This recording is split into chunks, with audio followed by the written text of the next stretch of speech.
चलिए बेटा, है ना, स्टार्ट करते हैं, अगले क्वेश्चन पर चलते हैं। अगला क्वेश्चन जो आ रहा है वो हमारे सामने आ रहा है, अगेन एक रिएक्शन का क्वेश्चन है। और ठीक है, इसके बारे में हल्का फुल्का हम लोग पढ़ते हैं। आइए पहले मैं डिस्कस करता हूँ क्या है क्वेश्चन। रिएक्शन दे रखा है, PtF6 का रिएक्शन है ऑक्सीजन के साथ, which results in the formation of ionic compound. अगर आपको याद हो, first ever inert gas compound, जी हाँ, first ever inert gas compound बेटा। तो first ever inert gas compound किसने डिस्कवर किया था? तो याद करिए, नील बार्टले। और वो जो कंपाउंड था वो क्या था? ExePTF6। याद करिए, क्लास में इसके ऊपर खूब जोर देता हूं मैं, ExePTF6। और ये ExePTF6 को बनाने का आइडिया उनके दिमाग में कैसे आया था? तो याद करिए, एक कंपाउंड हम लोगों ने उसके सिनोनिमसली पढ़ा था, वो था O2PTF6। कुछ याद आ रहा है आपको इस प्रकार का? तो ये जो कंपाउंड है ये बेसिकली इसी रिएक्शन का प्रोडक्ट है। O2 का रिएक्शन जब आप PTF6 से कराएंगे तो इनके बीच में रिएक्शन से ये प्रोडक्ट बनेगा। अब देखो, आपको ये बोल रखा है कि इस रिएक्शन से X plus Y minus type का एक आयनिक कंपाउंड बन रहा है। तो मुझे क्लियरली यहां पर दिख रहा है कि जो X प्लस है वो और कुछ नहीं O2 प्लस होगा, और जो Y माइनस है वो और कुछ नहीं PTF6 माइनस होगा। ठीक है, ये तो हमें पता चल गया। अब इसके आगे हमें करेक्ट स्टेटमेंट ढूंढना है। तो आपको बोला है X प्लस का जो बॉन्ड ऑर्डर है वो 1.5 है। X प्लस जो है वो क्या है? तो वो O2 प्लस है। O2 प्लस है, क्या ये डायटोमिक है? यस। हम लोग मॉलिक्यूलर ऑर्बिटल थ्योरी पढ़ते हैं, इसके अंदर अगर मैं इलेक्ट्रॉन देखूं तो 15 इलेक्ट्रॉन है बेटा। और 15 इलेक्ट्रॉन का बॉन्ड ऑर्डर सर हर बच्चा जानता है ट्रिक से, 2.5 होता है। तो बॉन्ड ऑर्डर बताइए मुझे, क्या बॉन्ड ऑर्डर 1.5 होगा या 2.5 होगा? तो 2.5 होगा। इसका मतलब पहला स्टेटमेंट तो गलत हो गया। ठीक है, आगे बढ़ते हैं सेकेंड स्टेटमेंट में। Valence d orbital of the metal ion in X Y minus has 5 electron. देखिए ध्यान से पढ़िएगा, है ना। आपको बोला है जो मेटल आयन है, मेटल आयन बेटा इस पूरे केस में आप ध्यान से देखिएगा, इस पूरे केस में जो मेटल आयन है वो तो पीटी है मेटल, ऑक्सीजन नॉन मेटल है, फ्लोरीन नॉन मेटल है, तो प्लैटिनम मेटल है। और अगर मैं PtF6 -1 को देखता हूं तो इसमें अगर मैं प्लैटिनम का ऑक्सीडेशन स्टेट निकालने जाऊं तो प्लैटिनम का ऑक्सीडेशन स्टेट +5 है, जो कि रेयरली देखने को मिलता है बट इस कंपाउंड में है। और प्लैटिनम पे +5 जब आता है तो प्लैटिनम का जो कॉन्फ़िगरेशन बनेगा, याद करिए, नहीं पढ़ोगे पिटोगे। ठीक है ना। और याद करिए, निकल का कॉन्फ़िगरेशन मैं आपको ट्रिक से बताता हूँ डायरेक्टली कि 4:3D8 है, तो आप इसको 5:4D8 कर दीजिए, उस तरह से चलें अगर अपन। तो आप 5 इलेक्ट्रॉन निकाल दीजिए। 5 इलेक्ट्रॉन निकालोगे, वैसे तो ये 6s1 5d9 हुआ करता है। अब 5 इलेक्ट्रॉन निकालोगे तो एक इलेक्ट्रॉन यहां से निकलेगा और 4 इलेक्ट्रॉन यहां से निकलेंगे, और 4 इलेक्ट्रॉन निकलने के बाद इसका कॉन्फ़िगरेशन 5d5 बनेगा। तो ये जो बात है कि वैलेंस डी ऑर्बिटल में 5 इलेक्ट्रॉन होंगे, ये बात बिल्कुल सही है। ठीक है, अगले पे चलते हैं। PtF6 can act, sorry, PtF6 acts, can नहीं, एक्ट्स एज एन ऑक्सीडेंट। आप देखो, PtF6 जो है यहाँ पर O2 पे कितना चार्ज था? 0। और यहाँ पर O2 पे कितना चार्ज आ गया? +1। मतलब 0 से +1 ले गया, तो इसने O2 को क्या किया? ऑक्सीडाइज किया। और जो ऑक्सीडाइज करता है वो ऑक्सीडाइजिंग एजेंट की तरह भी काम करता है। ये सिंपल सी बात है। अगला, PtF6 acts as fluorinating agent in this reaction. नहीं, फ्लोरीनेटिंग एजेंट इसलिए नहीं है क्योंकि ये तो आपस में कॉम्बिनेशन रिएक्शन है। अगर ये अपना फ्लोरीन इसको फेंक के मारता और प्रोडक्ट में ऑक्सीजन और फ्लोरीन का कोई कंपाउंड बन जाता, जैसे OF2 या O2F2, तो हम बोल देते कि वो फ्लोरीनेटिंग एजेंट की तरह काम कर रहा है, किंतु यहाँ पर ऐसा नहीं है।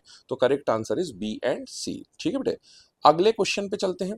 अगला क्वेश्चन कोऑर्डिनेशन कंपाउंड से आ रहा है, ध्यान से देखिएगा। कोऑर्डिनेशन कंपाउंड से बहुत ही बेहतरीन एक क्वेश्चन है। आपको बोला है total number of possible isomers for the square planar complex. आपको ऑलरेडी दे दिया कि स्क्वायर प्लेनर है।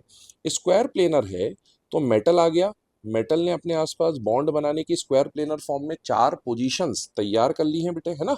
वो जो 4 पोजीशन इसने तैयार करी हैं उसमें कौन आ रहा है? तो ये तो मेटल हो गया। 1 2 3 लिगैंड आ रहे हैं। लिगैंड में आप देखो तो ग्लाइसिनेटो बाइडेंटेट है।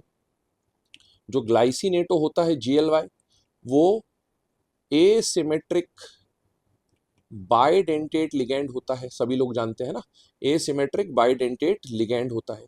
अब अगर ये एसिमेट्रिक बाइडेंटेट लिगैंड है, ध्यान से देखिएगा, अगर ये एसिमेट्रिक बाइडेंटेट लिगैंड है तो इसका मतलब है ये जो कॉम्प्लेक्स है ये बनेगा एम, एसिमेट्रिक बाइडेंटेट मतलब ए बी, इसको मैंने ए बी लिख दिया, और ये मोनोडेंटेट और ये मोनोडेंटेट, तो उसको मैं सी और डी लिख देता हूँ। मतलब ये कॉम्प्लेक्स का जो जनरल टाइप है वो M A B C D है। याद करिए, एक बाइडेंटेट के दोनों एटम पास पास आने चाहिए। यहां पर लिखा मैंने सी, यहां लिखा मैंने डी। ये तो हमने इसका ज्योमेट्रिकल आइसोमर बनाया। याद करिए, square planar complex optical isomerism नहीं दिखाते हैं, तो ये जी आई तो दिखाएगा लेकिन ओ आई नहीं दिखाएगा due to symmetry, plane of symmetry.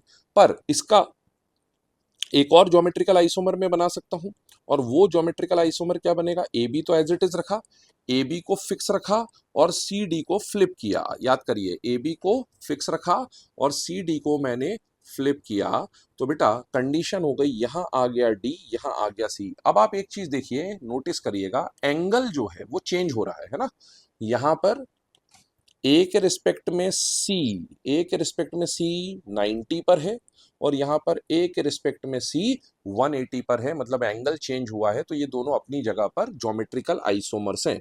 अब आगे बात करते हैं, ये दो इसके ज्योमेट्रिकल आइसोमर बन गए, तीसरा कोई जीआई नहीं बनेगा। लेकिन अब देखिए, आंसर टू नहीं होगा। क्यों नहीं होगा? क्योंकि आप देखिए, इसके अंदर आपको जो लिगैंड दिए हुए हैं वो है NCS और NO2। याद करिए, SCN या NCS और NO2 ये एम्बीडेंटेट लिगैंड्स होते हैं। कैसे लिगैंड्स होते हैं बेटा? एम्बीडेंटेट। एम्बीडेंटेट लिगैंड कहने का मतलब, जिस लिगैंड के पास एक से ज्यादा डोनर एटम होते हैं, मतलब इसका नाइट्रोजन भी डोनर हो सकता है, सल्फर भी हो सकता है, नाइट्रोजन भी हो सकता है, ऑक्सीजन भी हो सकता है। तो ऐसे लिगैंड्स जो दो तरफ से दे सकते हैं किंतु एक समय पर एक ही तरफ से डोनेट कर रहे हैं, उन्हें हम बोलते हैं एम्बीडेंटेट लिगैंड। तो अब इसके एम्बीडेंटेट के केसेस आपको बनाने होंगे। याद करिए, क्लास में ऐसे हम क्वेश्चन करते हैं CN के लिए, है ना। तो अब मैं यहां पर आपको केसेस बता रहा हूं। ये रखा, इस ए बी को मैंने फिक्स कर दिया, इसमें कोई चेंज नहीं कर रहा हूं। यहां पर इसको देखें, यहां पर भी इस ए बी को फिक्स कर रहा हूं क्योंकि इसमें कोई चेंज नहीं आएगा। अब देखो, ये मान लेते हैं आपका जो भी आइसोमर है, इसमें एक जगह यहां पर मैं NCS लगा रहा हूं और यहां पर मैं NO2 लगा रहा हूं। एक तो ये बन गया। इसी में आप सोचिए, इसी में क्या मैं ऐसा कर सकता हूं कि NCS के बदले, इस ए बी को फिक्स रखा, NCS के बदले इसको मैं कर दूं SCN और इसको रखूं NO2। ठीक है, मैंने इसमें डोनर एटम बदल दिया, सल्फर के बदले, है ना, मतलब नाइट्रोजन के बदले सल्फर को कर दिया। एक और पॉसिबिलिटी है बेटा कि इसको तो मैं वापस से NCS कर दूं, ये पहला वाला, है ना, और इसका जो NO2 था उसको मैं ऑक्सीजन डोनर में कन्वर्ट कर दूं, मतलब यहां ले आऊं ONO। यहां था NCS के साथ NO2, मतलब नाइट्रोजन डोनर, यहाँ NCS के साथ ऑक्सीजन डोनर।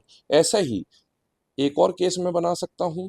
वो केस क्या बनेगा, ए बी को फिक्स रखा, इस वाले को देखो, SCN को तो मैंने एज इट इज लिख दिया, और यहाँ जो NO2 था इसको मैं बदल दूंगा ONO में। तो चार आइसोमर, एक दो तीन चार आइसोमर तो इसके बन गए, पक्की बात है।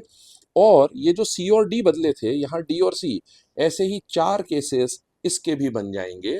तो टोटल आइसोमर्स जो हमारे सामने यहाँ निकल के आएंगे बेटा, वो कितने आइसोमर्स निकल के आएंगे? 8। आई होप ये कहानी सबको समझ में आ गई होगी। तो बहुत ही अच्छा क्वेश्चन है, लेंदी है ऑब्वियसली, जेई एडवांस के क्वेश्चन थोड़े लेंदी होते हैं, बट हाँ, कॉन्सेप्चुअली हम लोग इस तरह के क्वेश्चन से भी डील करते हैं। ठीक है, आगे बढ़ते हैं, अगला क्वेश्चन देखते हैं बेटा। अगला क्वेश्चन आपको दे रखा है, again match the column type का क्वेश्चन है, इसको देख लेते हैं पहले। आप देखिए, पहले इस क्वेश्चन को रीड करते हैं फिर आगे का देखेंगे।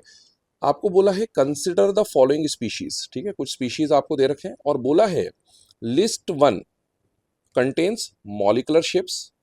तो यहां पर आपको मॉलिकुलर शेप दे रखे हैं, मॉलिकुलर ज्योमेट्री दे रखी है। ध्यान रखिएगा, इलेक्ट्रॉनिक ज्योमेट्री, मॉलिकुलर ज्योमेट्री, दो अलग अलग बातें आपको बताई जाती है। तो मॉलिकुलर शेप दे रखा है ना। और लिस्ट 2 में आपको बोला है टोटल नंबर ऑफ स्पीशीज, ये जितनी भी स्पीशीज दी है इनमें से कितनी ऐसी स्पीशी हैं जिनकी ये पर्टिकुलर मॉलिकुलर ज्योमेट्री होगी। तो आइए इसको सॉल्व करते हैं। सबसे पहले अगर मैं बात करूं SOCl2 की, है ना, तो SOCl2 का जो हाइब्रिडाइजेशन आएगा वो sp3 आएगा, ज्योमेट्री टेट्राहेड्रल होगी ओरिजिनल जो इलेक्ट्रॉनिक ज्योमेट्री है। लेकिन मॉलिक्यूलर ज्योमेट्री बेटा जो इसकी बनेगी वो तो पिरामिडल या ट्राइगोनल पिरामिडल कहा जा सकता है। तो पिरामिडल बनेगी ये जो है ना, पिरामिडल ज्योमेट्री है। ठीक है, आगे बढ़ते हैं, एक्जीओएफ4 पे चलते हैं। एक्जीओएफ4 की बात करूं तो बेटा जेनॉन 8, फ्लोरीन 4, 8 और 4 12, 12 का हाफ किया 6, 6 का मतलब sp3d2, sp3d2 का मतलब ऑक्टाहेड्रल या स्क्वायर बाय पिरामिडल। लेकिन इसमें एक लोन पेयर आ रहा है, एक लोन पेयर आ रहा है, तो स्क्वायर बाय पिरामिडल के बदले ये स्क्वायर पिरामिडल बनेगा। ठीक है, अगले वाले पे चलते हैं। अगली वाली जो केस हमें देखने को मिल रहा है ClF3, ClF3 बहुत ही फेमस एग्जाम्पल है, टी शेप, तो डायरेक्टली लिख दिया मैंने। ClF5 पे अगर मैं जाऊं तो ClF5 अगेन 7 प्लस 5 12, 12 का हाफ किया 6, 6 का मतलब sp3d2, तो ये भी अगेन स्क्वायर पिरामिडल आ जाएगा, ये भी स्क्वायर पिरामिडल आ जाएगा। ठीक है, XeF5 प्लस पे चले। XeF5 प्लस की अगर हम बात करें तो जेनॉन 8, 8 प्लस 5 13, 13 माइनस 1 12, 12 का हाफ किया 6, ये अगेन आपका स्क्वायर पिरामिडल आ जाएगा। ठीक है, अगले वाले पे चलते हैं, इसकी आप ज्योमेट्री निकालेंगे तो बेटा सल्फर 6, ऑक्सीजन पे -2 दिख रहा है, 6 + 2 8, 8 का हाफ किया 4, 4 मतलब sp3, sp3 मतलब टेट्राहेड्रल, टेट्राहेड्रल में एक लोन पेयर आ रहा है, तो ये अगेन आपका पिरामिडल शेप बन जाएगा, है ना। अगला आते हैं XeF3, जेनॉन 8 + 3 11, 11 माइनस 1 तो हो गया 10, 10 का हाफ किया 5, 5 मतलब sp3d ट्राइगोनल बाय पिरामिडल, उसमें दो लोन पेयर आ रहे हैं, तो ये अगेन आपका टी शेप बन जाएगा, ClF3 की तरह ही ये टी शेप बन जाएगा। और SF4 की अगर मैं बात करूं तो बहुत फेमस एग्जांपल है, डायरेक्टली लिख दे रहा हूं, सीसॉ। अब आइए इसको मैच करते हैं। ठीक है, आइए इसको मैच करते हैं। मैच करते वक्त हम लोगों को जो कंडीशन देखनी है वो ये है कि आपको सीसॉ कितने मॉलिक्यूल्स में देखने को मिल रहा है। तो सीसॉ अगर आप देखें तो सीसॉ मुझे केवल एक जगह यहां पर देखने को मिल रहा है, इसके अलावा और कहीं पर सीसॉ देखने को नहीं मिल रहा है। तो सीसॉ का जो मैच है वो बन जाएगा बेटा 1 के साथ। ठीक है, अगला देखें, अगला क्या दिया है, टी शेप। तो टी शेप अगर हम देखें तो टी शेप बेटा मुझे यहां भी देखने को मिल रहा है, और टी शेप बेटा मुझे यहां भी देखने को मिल रहा है। तो टी शेप का जो मैच है वो कितनों से हो जाएगा, तो वो 2 से हो जाएगा। बिल्कुल सही चल रहा है अभी तक। ठीक है, इसके बाद चलते हैं, अगला जो ज्योमेट्री है वो क्या दिया है बेटा, ट्राइगोनल प्लेनर। चलिए अब ट्राइगोनल प्लेनर की बात करूं तो ट्राइगोनल प्लेनर तो मुझे इनमें से कोई नहीं दिख रहा है, मतलब ट्राइगोनल प्लेनर का आंसर हो जाएगा 0। ठीक है, और उसके बाद आ जाते हैं स्क्वायर पिरामिडल पर।